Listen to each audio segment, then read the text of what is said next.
Voilà, bonjour, c'est Steve Fa, il est 8h30, je suis à la poste centrale de Yaoundé. Donc, comme tous les Camerounais, j'ai reçu ce message-là qui me demandait d'être à la poste centrale. Et je suis venu parce que je me considère comme un leader. Et en tant que leader, vous savez, un leader doit être celui-là qui est devant. Leader parce qu'on veut le changement. On veut le changement. Mais là, je me pose deux questions. Si je dois marcher pourquoi et pour qui? Je dois peut-être marcher parce que je veux le changement, mais pour qui alors? Qui représente ce changement? Personne. Pourquoi je dis personne? Parce que ceux qui vous ont demandé de marcher sont les qui? Ils sont où? Je n'aime pas prendre mes exemples très loin. J'ai vécu la crise post-électorale au Gabon.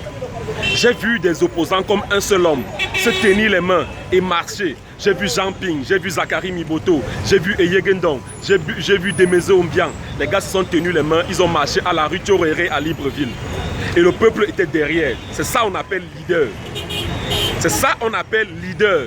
Quand vous dites aux gens, quand vous dites au peuple camerounais, la jeunesse camerounaise que je défends tous les jours, de venir marcher, mettez-vous devant et ils sont derrière.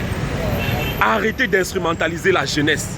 Parce qu'au fond, nous tous on veut le changement, mais personne, il faut qu'on se dise la vérité, on n'a pas réussi à chasser Biya. Si vous voulez chasser Biya, c'est dans les urnes qu'on chasse Biya, pas à la poste centrale. Déjà que Biya n'habite pas à la poste centrale.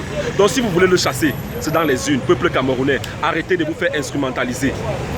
Je ne veux pas qu'un jeune, je ne veux pas qu'un seul cheveu d'un jeune Camerounais saute parce que quelqu'un l'a envoyé dans la rue. Pardon, restez chez vous. Ceux qui veulent marcher, qu'ils se placent devant et qu'ils vous appellent se placer derrière. Et rassurez-vous, dites-leur d'abord d'être unis. Parce qu'on a demandé ça à l'opposition. Faites une coalition. Vous n'avez pas pu faire une coalition pour battre le RDPC. Aux urnes, vous n'avez pas battu le RDPC. Mais vous demandez aux gens de venir marcher. Peuple camerounais, ces gens-là n'ont pas besoin de vous. Parce que s'ils avaient besoin de vous, ils allaient faire une coalition. Alors vous n'avez pas besoin des gens qui n'ont pas besoin de vous. Des gens qui ont seulement besoin de vous quand il faut venir casser. Vous n'avez pas besoin d'eux. Donc franchement, restez chez vous. Restez chez vous. Arrêtez de vous faire instrumentaliser. Et aussi, la jeunesse camerounaise, je vous plains un peu. Parce qu'il y a beaucoup maintenant qui regrettent. Les gars regrettent parce qu'on vous a dit inscrivez-vous sur les listes électorales. Personne ne l'a fait. Allez surveiller vos votes. Personne ne l'a fait. Voilà le RDPC qui a gagné. Et je pense même que si on outrepasse tout ce qu'il y a eu, tout ce scandale qu'il y a eu par rapport au PV, machin et tout, si on outrepasse cela, je ne suis pas sûr que l'opposition aurait gagné. Même si on fait fi de cela, je ne suis pas sûr que l'opposition aurait gagné. Alors je ne veux pas que ma jeunesse, la jeunesse camerounaise soit instrumentalisée pour venir casser.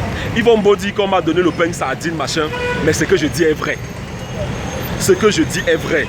Donc restons chez nous. On a retenu la leçon et je pense aussi que l'opposition a retenu la leçon et ils ont tiré des conclusions. Voilà les municipales qui arrivent, voilà les législatives qui arrivent. Si on veut vraiment le changement de ce pays, on doit commencer par là. Dès la proclamation des résultats, dès l'installation du futur président, allez, inscrivez-vous sur les listes électorales. Inscrivez-vous, c'est important. Allez voter massivement. Je ne pense pas que si... Et au final même, je pense que Paul Biya n'est pas détesté au pays. J'ai vécu la crise post-électorale au Gabon. J'ai dit les gens qui portaient la tenue du PDG au Gabon. Personne ne voulait même porter ça. On prenait ça, on mettait ça sur les chiens. Donc on peut dire qu'on n'en voulait plus. C'était un peuple assoiffé. Mais au Cameroun, tu ne peux pas faire deux pas sans voir quelqu'un avec la tenue du RDPC. Ça signifie ce que ça veut dire. Il y a beaucoup de gens au Cameroun qui aiment Paul Biya. Vous avez vu la vidéo de ma grand-mère par exemple. Pour rien au monde, elle ne peut voter pour une autre personne. Il y a beaucoup de Camerounais au Cameroun qui aiment Paul Biya. Et ça, il faut qu'on intègre cela. Il y a une partie du peuple qui veut le changement. Peut-être ceux qui aiment Paul Biya par rapport au confort que la présence de Paul Biya leur apporte. Mais ils aiment quand même Paul Biya. Et il faut qu'on sache cela. Donc, qu'on arrête d'instrumentaliser la jeunesse. Je suis à la poste centrale, c'est pas une blague. Et moi, je croyais que j'allais venir trouver le billet ici. Les gars n'ont mis personne, c'est fluide. Il n'y a pas de billes, il n'y a rien. En fait, c'est peut-être comme un message qu'on envoie aux gens. Comme pour dire, vous avez demandé aux gens de venir marcher, ils ne vont pas venir. Et je pense que la jeunesse camerounaise est déjà consciente. Il y a eu des marches en Occident, c'est bien parce que le climat est propice à la marche. Mais même vous, les gars de la diaspora, vous dérangez. Vous ne pouvez pas être plus de 100 000 Français en France. Mais dans les bureaux de vote, on se rend compte que moins de 400 personnes ont voté. C'est nul. Et c'est vous les premiers qui voulez le changement. Et en France, Paul Biya a gagné. Mais c'est vous les premiers qui m'envoyez les messages tous les jours. Oh Steve, il faut que le pays change. Le pays ne va pas changer si on continue, si on aime Paul Biya. Et on est obligé d'accepter ça. Les gens aiment Paul Biya. Voilà. Donc vraiment, moi je pense que après la proclamation des résultats, si c'est lui qui gagne, nous sommes censés l'accompagner. Nous sommes censés œuvrer pour un Cameroun qui change. Voilà. Et le Cameroun qui change commence à partir des municipales, des législatives. Et après, eux-mêmes, ils verront qu'ils n'ont plus le pouvoir. Donc vraiment, je ne veux pas qu'un seul cheveu d'un jeune Camerounais soit arraché parce qu'il est descendu dans la rue. Restez chez vous, les gars. C'était Steve Fa. Que Dieu bénisse le Cameroun.